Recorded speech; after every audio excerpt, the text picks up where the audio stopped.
So first up, we've got Maria Fernanda Zagers Herrera. I'm pretty sure I'm saying something wrong there, but hello. I think I can just hit OK on this and invert this, press this button, and then do this thing. Is that, we're good? I think we're good. Perfect. Yeah, constructive criticism is always key. So I just want to make sure I'm reading this correctly. Your role goal is an environment artist, and we look at your portfolio, and right off of the bat, we're seeing digital artist, 3D, and 2D, right? And I think right off of the bat, you want to make sure that it's super clear that that's what you're gunning for. Like if I didn't read environment artist, I wouldn't know environment artist when I look at this portfolio. What I see is digital artist, 3D and 2D. So you're pretty divided, and it looks like you're trying to do a lot.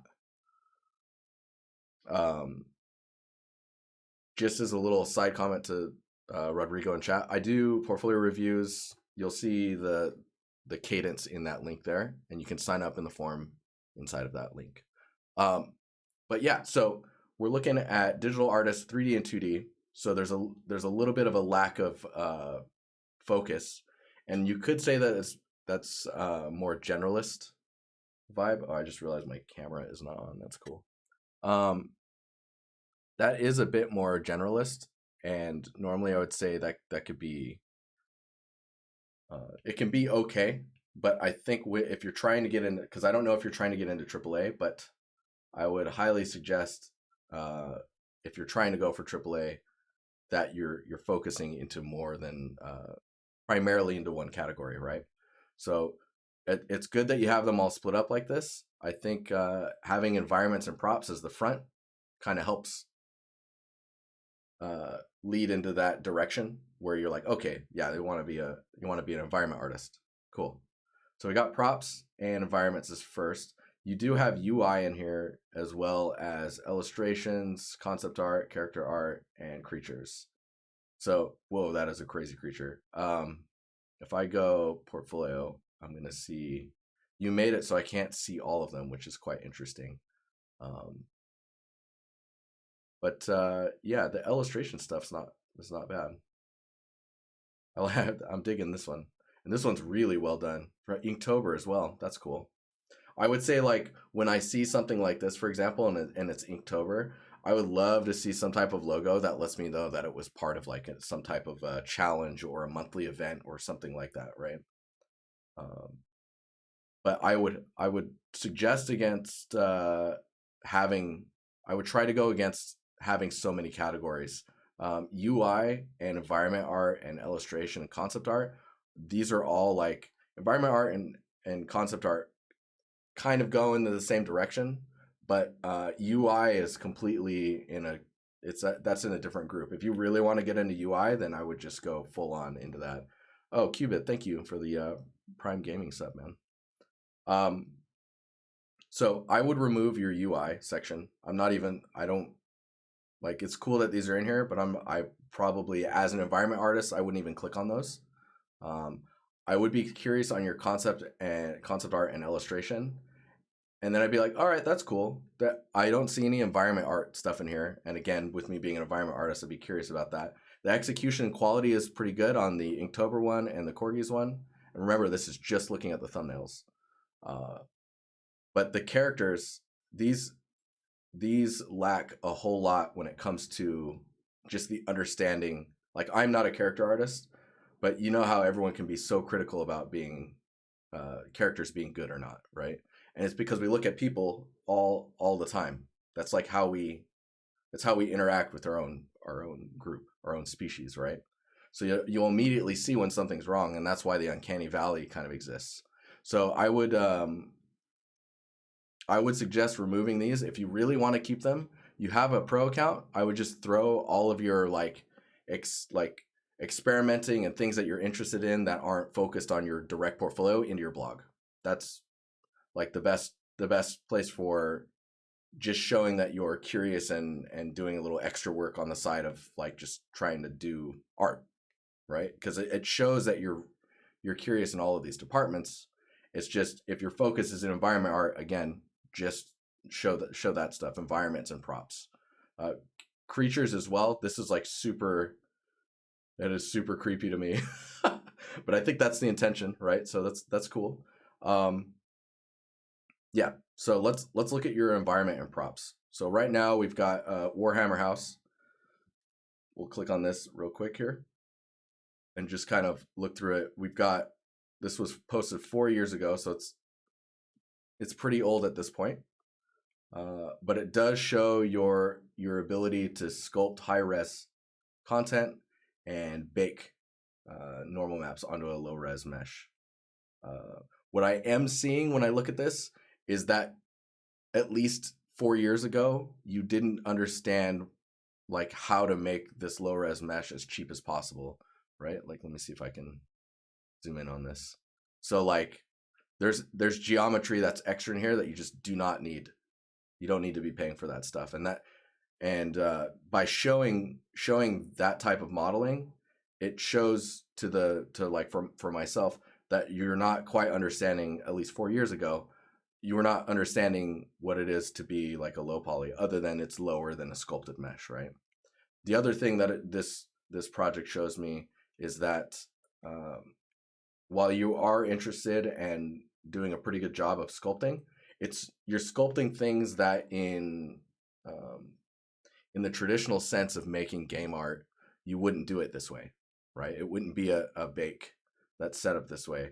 And the other, I mean, because of what I see here, I don't know if this is a 0 to 1 or if it's tileables, but I'm assuming the entire thing is textured. Yeah, Foxtrot is saying make this thing a tile set.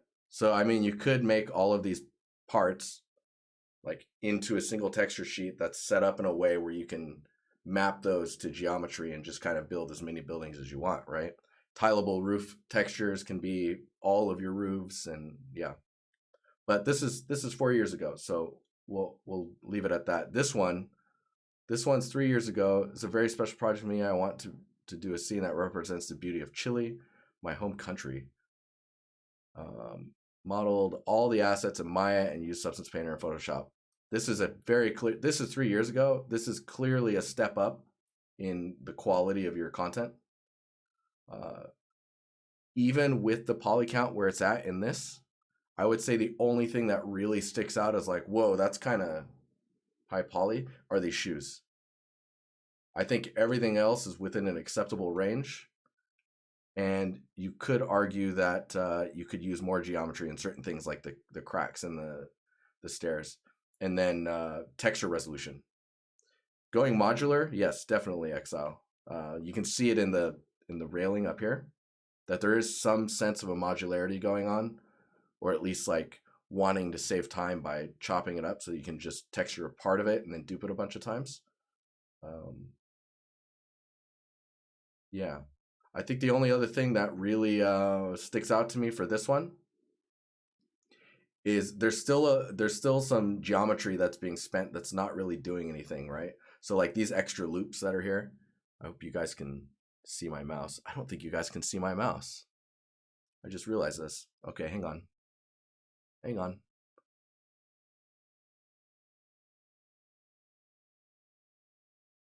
Ugh. Oh man, what am I?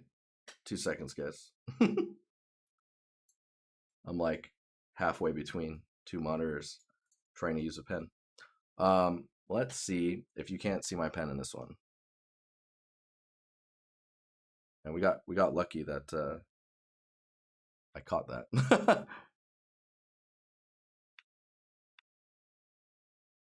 Oh, you can't see my pen in this either. Okay. Okay. Okay, we're going back up here because I like the brightness of this screen. And we're going to go back to this. So you can see in the extra geometry, you can see my mouse now, right? Yeah, cool. I see it. I see it myself, so I assume so. So you can see there's still extra geometry here, and I'm not sure if that's being utilized for anything. It might be for vertex painting. And in that case, I don't know, maybe it's worth noting in here, like, oh yeah, that's like with vertex paint, That's why there's all this geo here, so that I can get some extra vertex painting going on to break up the materials.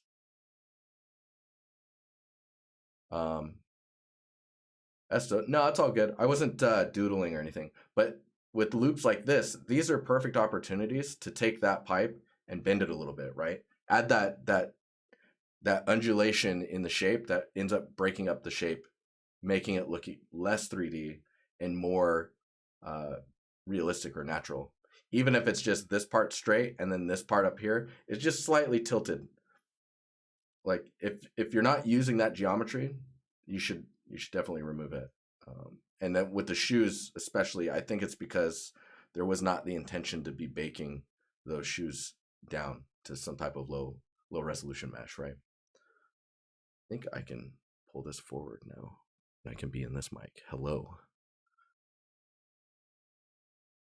Having the shoes on the cable. So the cable is actually, I didn't even notice that cable until you mentioned it. Oh, I'm spiking a little bit here. I didn't notice that cable until you mentioned it, and I'd actually comment on the fact that the cable is really thin, right? So you've rendered this out. This does not look like it's 4K. It's not saying 4K in the render thumbnail thing. So this is one of two things that I wanted to directly point out to fix, is these cables should be about maybe double the thickness, just because in games they get really like lost in the pixels, right? The other thing with these cables in mind is I would suggest up-resing, or not up-resing, rendering at like a 4K or an 8K, and then downsampling it or shrinking it down to like a 2K or a 4K, right? This is definitely has an offline rendered feel to it, but it might not. No, yeah, it's V-Ray, and that's fine. Just rendering at higher res, you're going to get more room for the pixels to represent these cables, right? And when you downsample, you're not going to get this aliasing, which is that stepping that you see in the wire. Like if I go here and zoom in, you can see there's this stepping that's happening. That's aliasing, right? And so if you render at a higher res, you're going to have more pixels, which means that happens, but it happens at a smaller detail, and thusly you'll have a more solid cable. The only other thing I wanted to mention was the resolution of the textures. There seem to be areas where on like the steps or on the side railing here looks a little lower res, especially right here looks quite stretched or pixelated, or it just looks really low res right here. Overall though, it's a strong scene. It's lacking in certain elements when it comes to that stuff. And I appreciate the grayscale value render of it. It's really cool. If we go back here, so this, I really enjoyed this scene. That was 3 years ago. You've got this Camaro here. This is 2 years ago. Yeah, the mood of that scene, it's very natural, right? You can tell just looking at this that you either lived it or you looked at so much reference that you were able to capture the lives that have passed through it, right? And that's really what makes a scene feel real, right? When you can get that feeling, that's a big deal. Your legs ache just looking at those stairs. Dude, my legs would ache too, but it's because I would stop at every step to like look at the paint. And so I would actually take like 4 times as long to go up these stairs. But I'd be like half stepping, so the whole time I'd still be using my legs. Terrible. Idiot artists. What are we doing? This Camaro looks pretty cool. I believe this is also offline. No, it's Unreal Engine. Ooh. It says V-Ray and Unreal Engine, so there's a little bit of a confusion there as to what it might be. I mean, it might be V-Ray and Unreal. I don't even know. Looks cool though. We have a video here. I usually don't look at videos too often, just because of reasons like this. Like maybe I need to go through like 20 or 30 portfolios in a week, right? And I don't have time to sit here and see someone fly a camera around their assets. First image says V-Ray. In Maya with V-Ray. See, I almost don't read these either, which is really interesting. Preview and engine implementation on Unreal. Okay. Physics material. That's cool. So you're showing a little bit of a technical side to yourself, which is always interesting to see. Yeah, and you're building blueprints and stuff. That's cool. So Pandu in chat says he always uses ArtStation video feature to upload videos because it feels way smoother. That is good to know. These are super bright. I'm not usually interested in wireframes, but I do like a good AO pass render.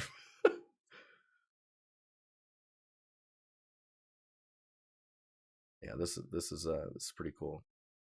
So this was 2 years ago, and this is more of a vehicle. I wouldn't say this is there's something to be said about the idea that you have in studios, especially as they get larger. A lot of the times you have a props team, right? And I've had this discussion with some props artists or even vehicle artists that I work with, that you join the props team and maybe you're a prop artist, but maybe you're a prop artist that specializes in vehicles. But then when there's not enough vehicles to go around, you pick up props to support the props team. So some studios will have a props team that looks at like the broad spectrum of props, including vehicles, sometimes weapons or textures in that case. And then you have studios that really divide it up and are like, okay, this is the vehicle team, and this is the props team, and the props team manages outsourcing for props as well as making props in house. And vehicle team is also managing outsourcing, but that's all vehicles. And then you have the weapons team, the materials team making tileable textures and or texturing gear and armor and all that stuff is usually textured by character artists. So just to give you an idea of how that stuff tends to divide up, it's not one-to-one for every studio, and all those things I just said will kind of mix and match and kind of shift around. So it is important, if you're like going into a job interview, for example, that you do ask about that type of stuff. um, Especially if you're going in to be a vehicle artist, it might be worth checking to see like, hey, is it am I only doing vehicles, or like am I doing props as well? And like what's the usual cadence of like how many vehicles am I doing versus props? Because if you don't like doing props, it's very good that you learn that. You find that out early before you accept a job and slowly become not happy because you're not really doing what you were wanting to do. If that makes sense. So let's look at this Aztec door. I'm not gonna watch the video. I'm just gonna judge the artwork. So the door looks really cool. I would say, there we go. It's best to, so in this shot, in-game footage. So the walls here, I don't know, asset I built for the indie game developed by my students. I was lucky to be able to participate directly in the game production. It was amazing. Nice, dude. That's awesome. So you made the doorway area here. So the doorway area, I think, from when I look at this shot, if you were just working on the doorway and like the heads on the side here, is the best part about the scene, right? There are some resolution issues and direction issues with like the strength of the normal map on the walls, and like how crunchy those normals actually get versus with yours. It's much more balanced. If you did work on these, well, then there's some feedback for you. Just making sure there's a consistency between these two is really important. The ground, of course, does not look finished. It still looks like, at best, it's like a block out and it's prepping for being made. Same with the stairs. And none of that stuff looks textured other than maybe like a detail normal. When you look at it in this shot, for example, the doorway looks really good, but the pillars, they need that extra geometry to change the diameter of the pillar as it goes from the top to the bottom. Like there's a little bit happening there. Gotta like really exaggerate that stuff, as well as trying to step away from low poly looking. Like if I can look at it and I can see like I can understand how it's built or modeled, and I don't have to take the textures off. That's the stuff you got to watch out for. If you can trick me and I'm like, how is that made? Or man, that's in game. That's crazy. Abraham, what's up?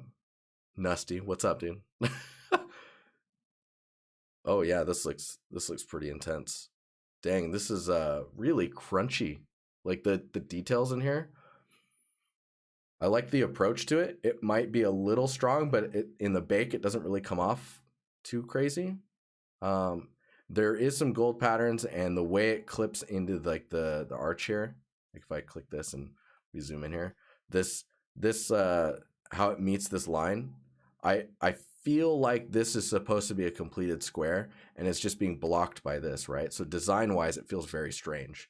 Um, and then this pattern, I think when I look at the front, I think it's a gold material, and it's showing like gold, and I think it's good. It's just not showing. It's like maybe too saturated. Gold tends to have quite a saturated albedo, um, but I would gather that that feels a little off.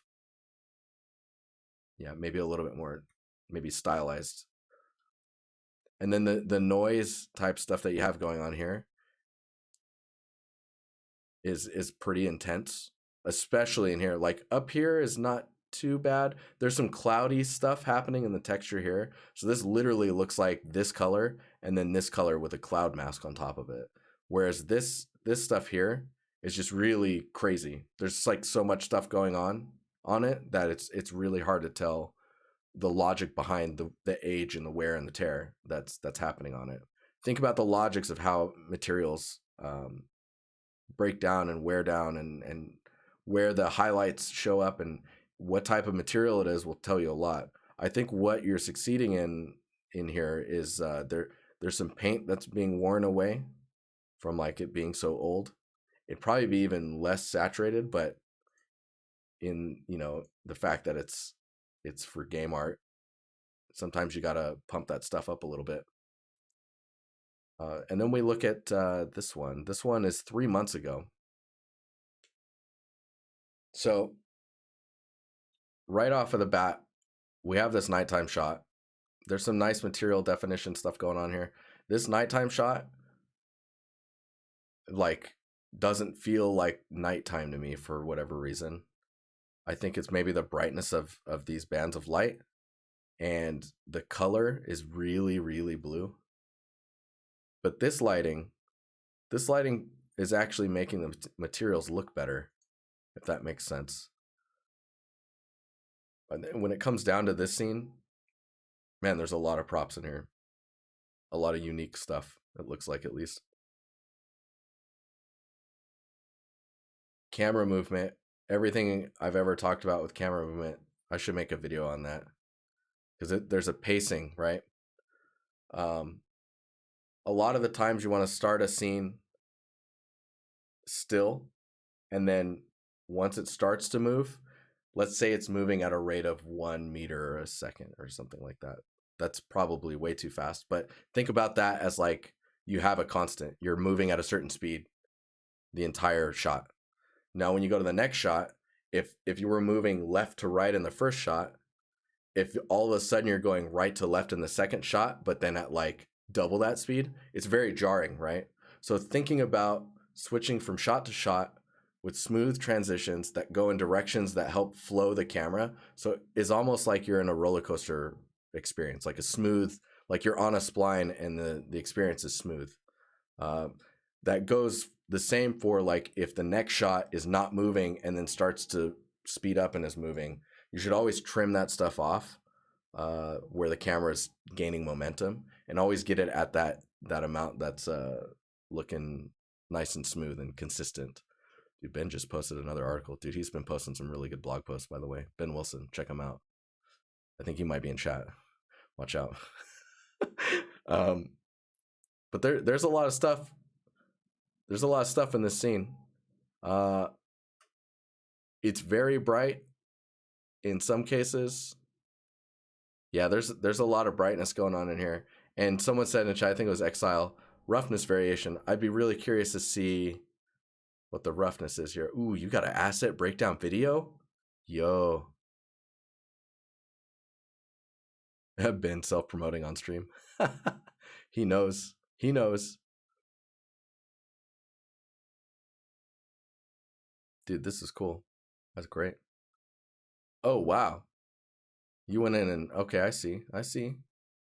So you painted in some alphas, extruded those out, or masked them, or brought them forward, baked those normals out. Nice. It's so interesting because like a lot of this stuff you could weight the normals on here and then just place those details in Substance Painter as like a baked decal where you just place it on, and then you would have the same effect. It probably look a little bit cleaner as well.